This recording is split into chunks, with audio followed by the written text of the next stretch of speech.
আবারও সেনা সাফল্য। সোমবার ভোররাতে ঝাড়খণ্ডের হাজারিবাগে যৌথ বাহিনীর সঙ্গে গুলির লড়াইয়ে নিকেশ মাওবাদীদের অন্যতম শীর্ষ নেতা সহদেব সোরেন সহ আরও 2 মাওবাদী সদস্য। সহদেব সোরেনের মাথার দাম ছিল 1 কোটি টাকা। তিনি নিষিদ্ধ সংগঠন সিপিআই এর কেন্দ্র কমিটির সদস্য ছিলেন।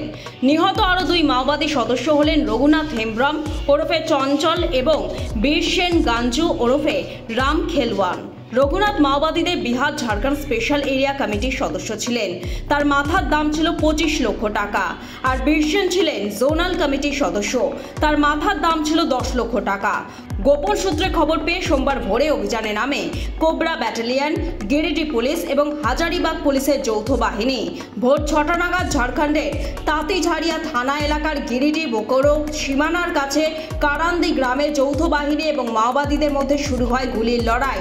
সেই অভিযানে ওই 3 মাওবাদী নেতা হত হন। ইতিমধ্যে 3 জনের দেহ উদ্ধার করা হয়েছে। জঙ্গল এলাকায় চলছে তল্লাশি অভিযান। ঝাড়খণ্ড পুলিশের তরফে এমনটাই জানানো হয়েছে। ব্যুরো রিপোর্ট, লটারি সংবাদ।